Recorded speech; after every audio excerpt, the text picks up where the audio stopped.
आज हम आपको बताएंगे कि आखिर 5 दिन में यह युद्ध कहां पहुंचा है, क्योंकि अमेरिका के लिए अब पीछे हटना लगभग नामुमकिन हो गया है और कैसे ईरान अभी भी इस जंग में डटा हुआ है। 3 बड़ी बातें हैं। सबसे बड़ी बात तो यही है कि अली खamenei की मौत के बाद ईरान इस वक्त पूरे उबाल में है और ईरान के लिए यह नाक की लड़ाई बन गई है। वो इस वक्त समझौते के लिए तैयार हो ही नहीं सकता, क्योंकि अमेरिका ने ईरान में अली खamenei को मारा है। ऐसे में कोई भी समझौता अगर इस युद्ध को लेकर वो करता है तो उसकी नाक कट जाएगी, क्योंकि इसी वजह से तो वो पूरे मध्य पूर्व में तहलका मचा रहा है, अलग अलग देशों में हमला कर रहा है, कतर से लेकर सऊदी अरब, यूएई, इन तमाम देशों पर, बहरीन जिन पर वो हमला कर रहा है, वो तमाम देश भी आज उसके खिलाफ खड़े होते हुए दिखाई दे रहे हैं। दूसरी तरफ ईरान के मद्देनजर अगर इस पूरी खबर को समझिए तो ईरान में जो हलचल मची हुई है, उस गुस्से में एक वक्त पर जो विद्रोह भी था वो अभी शांत पड़ा हुआ दिखाई दे रहा है, क्योंकि इस वक्त ईरान में अगर कोई हावी है तो वो लोग जो खamenei के समर्थक थे। देखिए, अमेरिका इजराइल वर्सेस ईरान का जो ये युद्ध है, इसका 5 दिन हुआ है। जिस तरह से अमेरिकी हमलों का जवाब ईरान दे रहा है, साफ है कि ये युद्ध अगले 15 से 20 दिनों तक जारी रहेगा। और डोनाल्ड ट्रंप तो कह रहे हैं 4 सप्ताह। आपको शायद एक बात नहीं पता होगी कि ये युद्ध को भले ही 5 दिन हुए हो, लेकिन युद्ध का बिगुल पिछले साल जून में ही फूंका जा चुका था। इजराइल ईरान युद्ध के दौरान ईरान के परमाणु ठिकानों पर अमेरिका ने भीषण हमले किए थे। इन हमलों ने ईरान को गुस्से से भर दिया था, क्योंकि महत्वाकांक्षी न्यूक्लियर प्रोग्राम ध्वस्त हो गया था। लेकिन ईरान उस वक्त जवाब देने की स्थिति में नहीं था।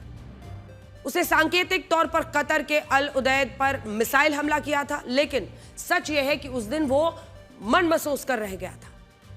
इस वक्त 12 दिन का वॉर तो खत्म हो गया था उस वक्त पर, 8 महीने पहले, लेकिन इससे ईरान और अमेरिका को 2 बड़े सबक मिले।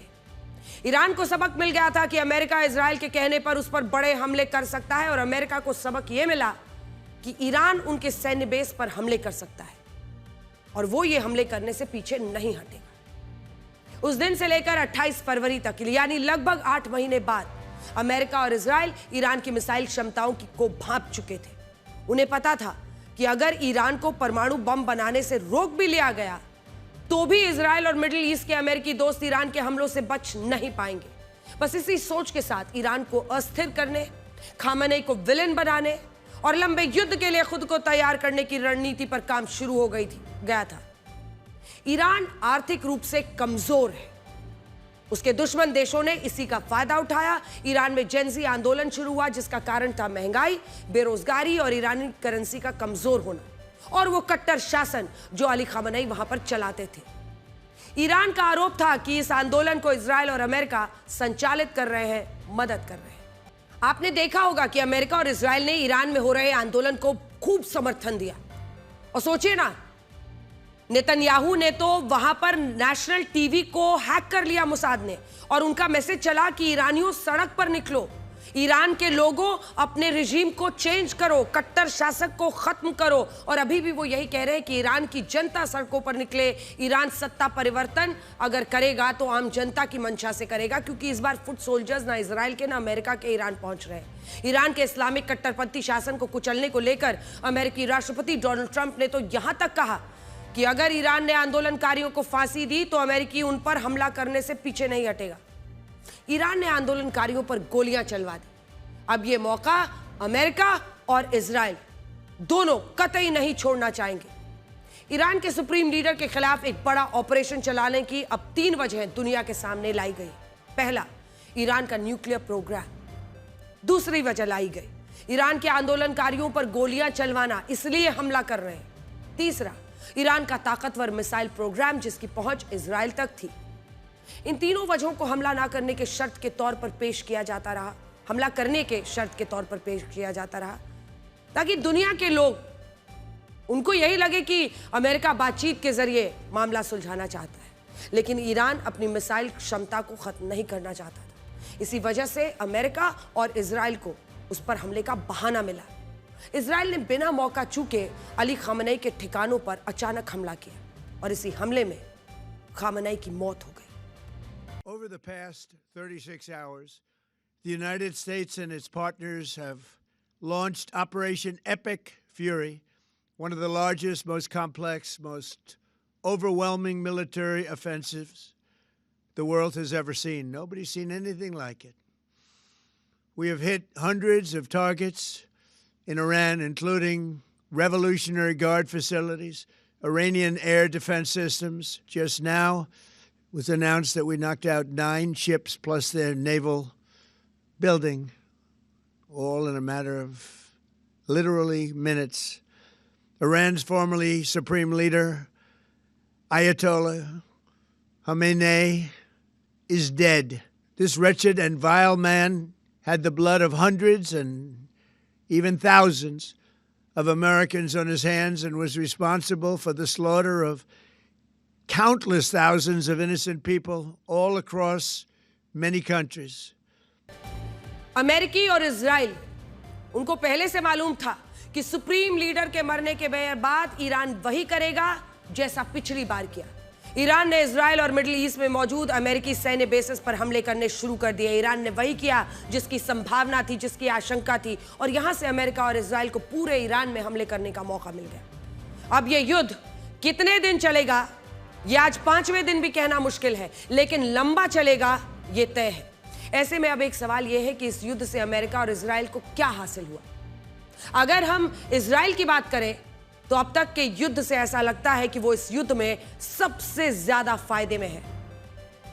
ईरान के supreme leader Ayatollah Khamenei America के कट्टर दुश्मन जरूर थे, लेकिन अमेरिका को उनसे सीधा खतरा नहीं था।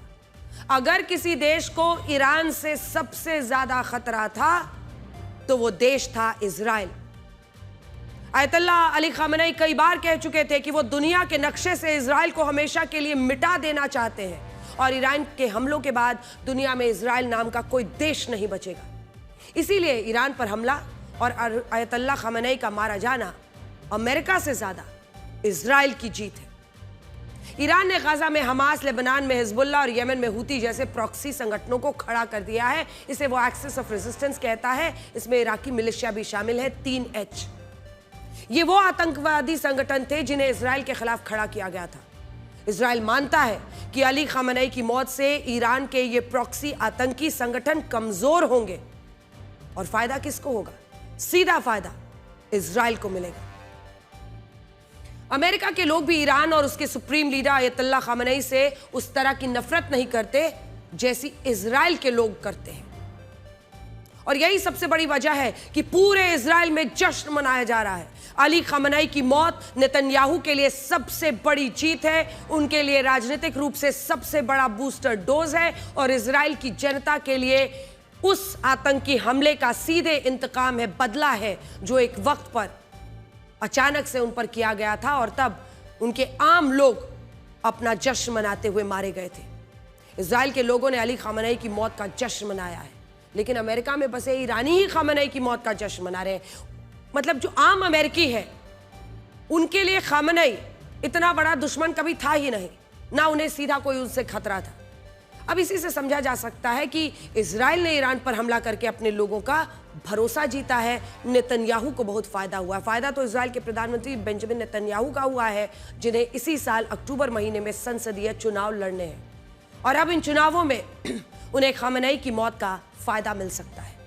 और यह भी तय हो गया कि इस पूरे इलाके में जो तमाम मुस्लिम देश, जिनमें ईरान शामिल था, जिसमें आप देख रहे थे कि लगातार लेबनान की तरफ से हिजबुल्लाह उन पर अटैक करता था, फिलिस्तीन और वेस्ट बैंक की इस पूरी लड़ाई में इजराइल का वर्चस्व साबित हो रहा है, क्योंकि अमेरिका के साथ मिलकर उसने ईरान में शियाओं के सबसे बड़े नेता, ईरान के सुप्रीम लीडर अली खामेनी को मार गिराया है।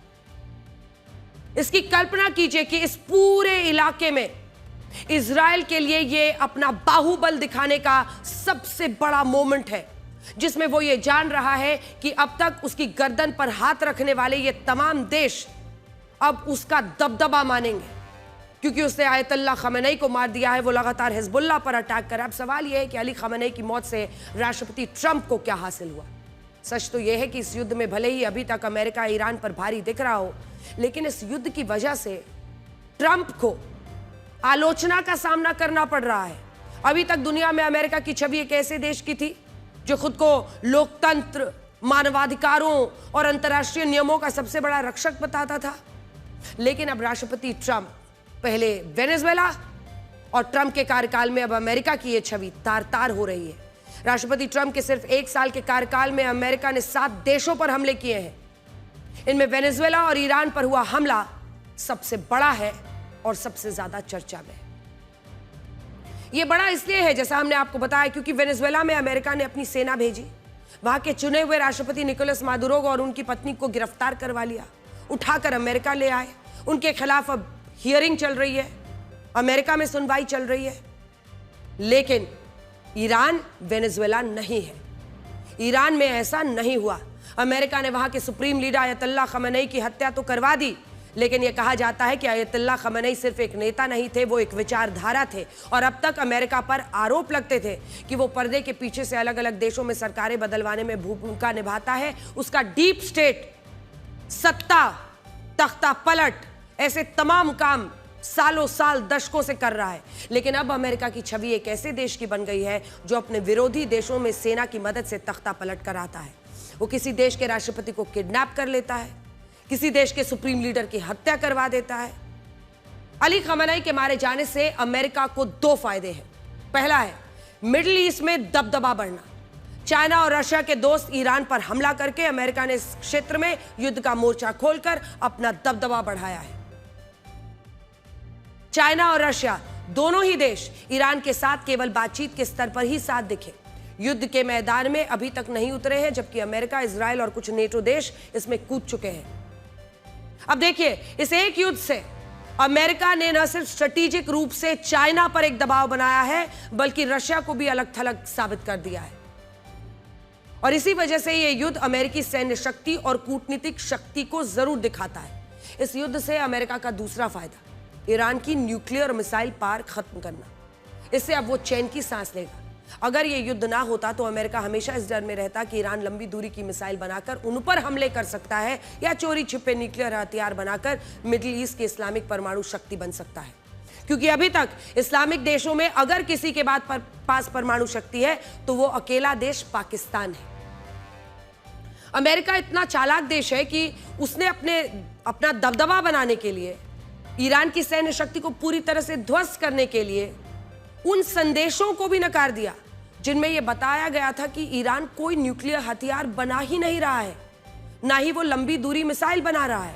ऐसा दावा रशिया भी कर रहा है। रशिया के विदेश मंत्री सर्गेई लावरोव ने साफ साफ कहा है कि ऐसा कोई सबूत ही नहीं मिला जिससे यह साबित हो कि ईरान सैन्य कारणों से न्यूक्लियर एनर्जी या न्यूक्लियर पावर बन रहा है।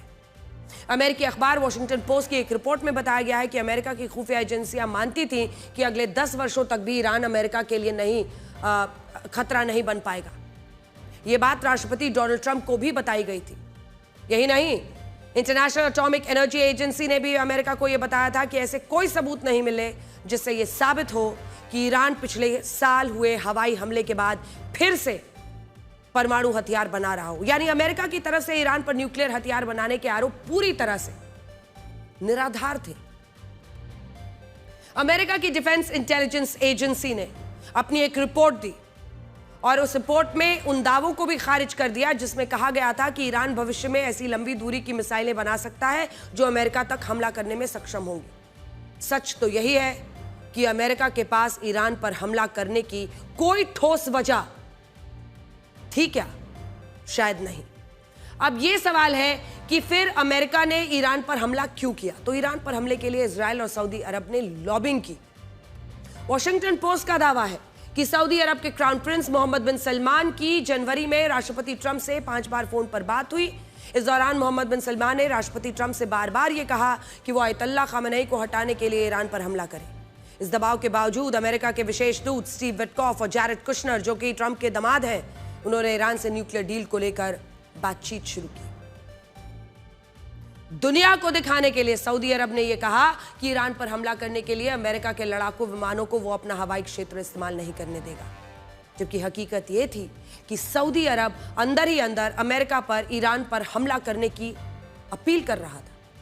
यह बात पूरी दुनिया को हैरान कर रही है कि जब इजराइल और अमेरिका ने अयतुल्लाह खमेनी समेत ईरान की पूरी टॉप लीडरशिप को खत्म कर दिया, तब भी ईरान पलटवार कैसे कर पा रहा है?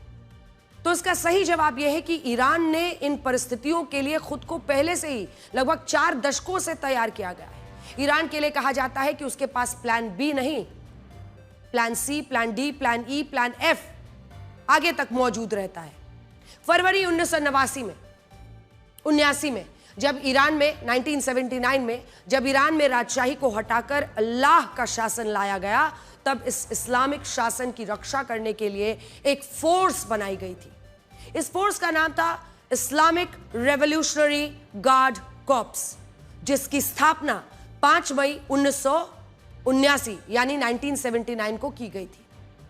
उस वक्त इसे यह जिम्मेदारी सौंपी गई थी कि किसी भी युद्ध, किसी भी संघर्ष, किसी भी विद्रोह की स्थिति में इस फोर्स को इस्लामिक रिपब्लिक ऑफ ईरान की रक्षा करनी होगी। धीरे धीरे ये फोर्स IRGC जिसे कहते हैं, ये ईरान में वहां की सेना से भी शक्तिशाली बन गई, ताकतवर बन गई, और इसने एक ऐसी रणनीति बनाई जिससे ईरान नेतृत्व विहीन होते हुए भी दुश्मनों का सामना कर सके।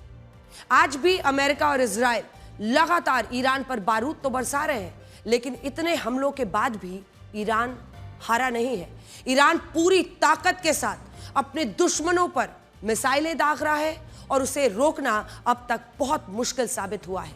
और सबसे बड़ी बात तो यही है कि अगर अमेरिका अब इस पूरी जंग से एक एग्जिट का रास्ता यानी बाहर का रास्ता, युद्ध खत्म करने का रास्ता खोज भी रहा है, तो ईरान इसके लिए तैयार नहीं है, क्योंकि खामेनेई की मौत का बदला लेने में जो फितूर इस वक्त ईरान पर सवार है, वो ऐसा लगता है कि न सिर्फ मिडिल ईस्ट बल्कि यूरोप के देशों तक भी पहुंचने के। आइए बड़ी स्क्रीन पर आपको कुछ दिखाते हैं जिससे आप समझ पाएंगे कि परिस्थितियां जो बन रही हैं, जिन ठिकानों से ईरान मिडिल ईस्ट को घेरा है, मिसाइलें दाग रहा है, उनके बारे में हम आपको अब बताने वाले हैं। ईरान जानता था कि अगर उसने अपने मिसाइल ठिकानों को दुश्मन की नजरों से नहीं बचाया, आज हम आपको बताएंगे कि आखिर ईरान लगातार इजराइल और अमेरिका के हमलों के बाद भी कैसे इन देशों पर लगातार अटैक कर रहा है। तो देखिए, ईरान ने इसकी भी तैयारी की थी। अपने मिसाइली ठिकानों को दुश्मनों की नजरों से नहीं बचाया, ये जानता था तो वो इस युद्ध में अगले ही दिन हार जाता, एक दिन नहीं टिक पाता। इसके लिए ईरान ने अपने पहाड़ों और पर्वत श्रृंखला को हथियार बनाया। पश्चिमी ईरान में जो ज़ाग्रोस आप देख रहे हैं, ये जो पूरा माउंटेन रेंज है, एक बार जूम इन कर दीजिए, ये वाला जो ब्लिंक कर रहा है, ये जो ज़ाग्रोस माउंटेन रेंज है, इसके बारे में हम आपको बता रहे हैं कि इन पहाड़ों के नीचे सुरंगें बनाई हुई हैं और सुरंगों में ही मिसाइलों का भंडार है।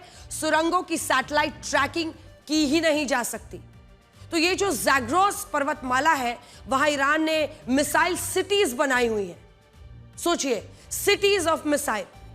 ये पहाड़ी चट्टानों को खोदकर बनाए गए हैं वो शहर हैं जिनके नीचे बड़ी बड़ी सुरंगें भी हैं। इन्हीं सुरंगों में अलग अलग जगहों पर मिसाइलों का विशाल जखीरा तैनात किया गया है। ईरान जानता था कि इन सुरंगों को सैटेलाइट से भी ढूंढ नहीं जा सकेगा, और इसके अलावा ईरान ने इन्हीं पहाड़ों पर बंकर बनाए और उन बंकर्स में सैकड़ों मोबाइल लॉन्चर्स खड़े कर दिए। यानी समझ लीजिए, ये जो ज़ाग्रोस माउंटेन रेंज है, क्योंकि किसी भी सैटेलाइट से माउंटेन को ही आप ट्रैक कर सकते हैं, माउंटेन के नीचे, पहाड़ के नीचे जो सुरंगें बनाई हुई हो, मिसाइल सिटी बनाई है ईरान ने, उनको ट्रैक करना लगभग नामुमकिन है। इससे हुआ ये कि अब ईरान इस तरह के ट्रकों पर अपनी मिसाइलें को रखकर उन्हें दुश्मन देशों पर आसानी से दाग सकता है और बाद में किसी भी तरह के हमलों से बचने के लिए मोबाइल लॉन्चर्स को वापस से बंकर में छुपाकर सुरक्षित रख सकता है। आज भी ईरान इन्हीं ज़ाग्रोस पर्वतमाला से लगातार मिसाइल हमले कर रहा है। ये ट्रक्स से बाहर आती हैं, वहां से लॉन्चिंग होती है, अटैक होता है और फिर वो उन्हीं सुरंगों में चली जाती है, क्योंकि ये मिसाइल ठिकाने कुछ स्थानों की जगह सैकड़ों जगहों पर फैले हुए हैं और अलग अलग जगहों से वो हमला कर रहा है। इसीलिए अमेरिका और इजराइल के कई हमलों के बाद भी ईरान के पलटवार को रोकना अभी तक मुश्किल साबित हुआ है। इसके अलावा इन मिसाइल ठिकानों का remote Islamic revolutionary guard corps के हाथ में है, यानी IRGC के हाथ में है। और कहा जाता है कि इस फोर्स का हर सैनिक अपने आप में हेड है।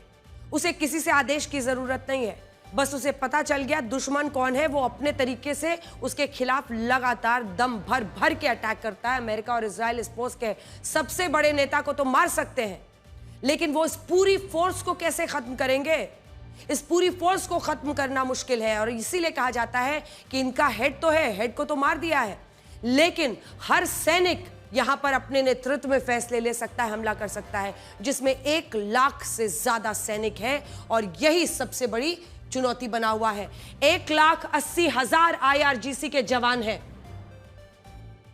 IRGC के पास मिसाइल ठिकानों का नियंत्रण है और आखिरी दम तक ईरानी इस्लामिक शासन की रक्षा ही उनका अंतिम ध्येय है, अंतिम कर्तव्य है। यह सबसे बड़ा चैलेंज इस वक्त बना हुआ है अमेरिका के लिए। क्या आप जानते हैं कि ईरान के पास इतनी सारी मिसाइलें आई कहां से? तो इसके पीछे अमेरिका के एक और दुश्मन का हाथ है और उस दुश्मन का नाम है उत्तर कोरिया। क्योंकि चाइना की बात तो आप लगातार सुन रहे हैं, लेकिन उत्तर कोरिया, उसका कैसे हाथ है सुनिए। साल 1980 से 1988 के बीच जब ईरान और इराक का युद्ध लड़ा गया, तब ईरान के पास बैलिस्टिक मिसाइलें नहीं थी। इराक तो लगातार इस युद्ध में ईरान पर मिसाइलें दाग रहा था, लेकिन ईरान कुछ नहीं कर पा रहा था। ऊपर से अमेरिका भी इराक की लगातार मदद कर रहा था और ईरान पर दबाव बढ़ता जा रहा था। इस दौर में उत्तर कोरिया ने अपने दुश्मन के दुश्मन को अपना दोस्त बना डाला। उसने अमेरिका के खिलाफ ईरान को बैलिस्टिक मिसाइलें देने का फैसला किया। दोनों देशों के बीच यह तय हुआ कि ईरान उत्तर कोरिया के मिसाइल प्रोग्राम के लिए आर्थिक मदद देगा और बदले में उत्तर कोरिया बैलिस्टिक मिसाइलों की टेक्नोलॉजी ट्रांसफर ईरान को करेगा। साल 1987 उत्तर कोरिया ने पहली बार स्कड-B मिसाइलों का पहला जखीरा ईरान को भेजा। इसके बाद जब इन मिसाइलों का नया संस्करण आया तो उत्तर कोरिया ने साल 1993 में 200 स्कड-C मिसाइलें ईरान को दी, जिनकी मारक क्षमता 700 किलोमीटर तक थी। इसके बाद टर्निंग पॉइंट साल 1993 में आया, 1993, जब उत्तर कोरिया और ईरान के बीच एक ऑयल डील हुई।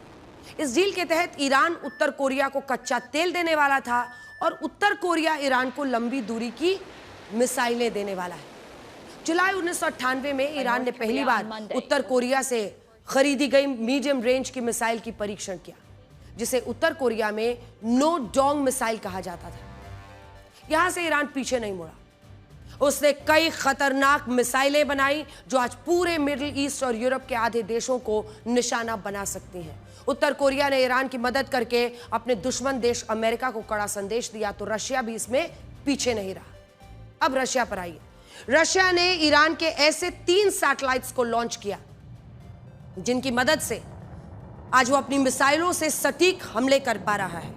हालांकि ईरान के कई पलटवार, अगर आप देखें तो ईरान के इस पलटवार में उसके नागरिकों का दुर्भाग्य भी छिपा है। आज ईरान की 38% आबादी गरीबी रेखा से नीचे है। 9 करोड़ की आबादी में 3 करोड़ 27 लाख लोग गरीबी, भूखमरी का सामना कर रहे हैं और इसका कारण यह है कि ईरान ने अपना सारा पैसा गरीबी हटाने पर नहीं, अपने दुश्मनों को मिटाने पर खर्च किया। खुद को उस युद्ध के लिए तैयार किया जो आज वो लड़ रहा है। हूती, हमास, हिजबुल्ला जैसे आतंकी संगठनों का पेट भरने में सारा पैसा गंवा दिया। इजराइल के अस्तित्व को मिटाने के लिए इन आतंकी संगठनों पर, उनकी ट्रेनिंग पर, हथियारों पर पैसा खर्च करता रहा और उसकी खुद की आवाम भूखमरी से जूझती रही।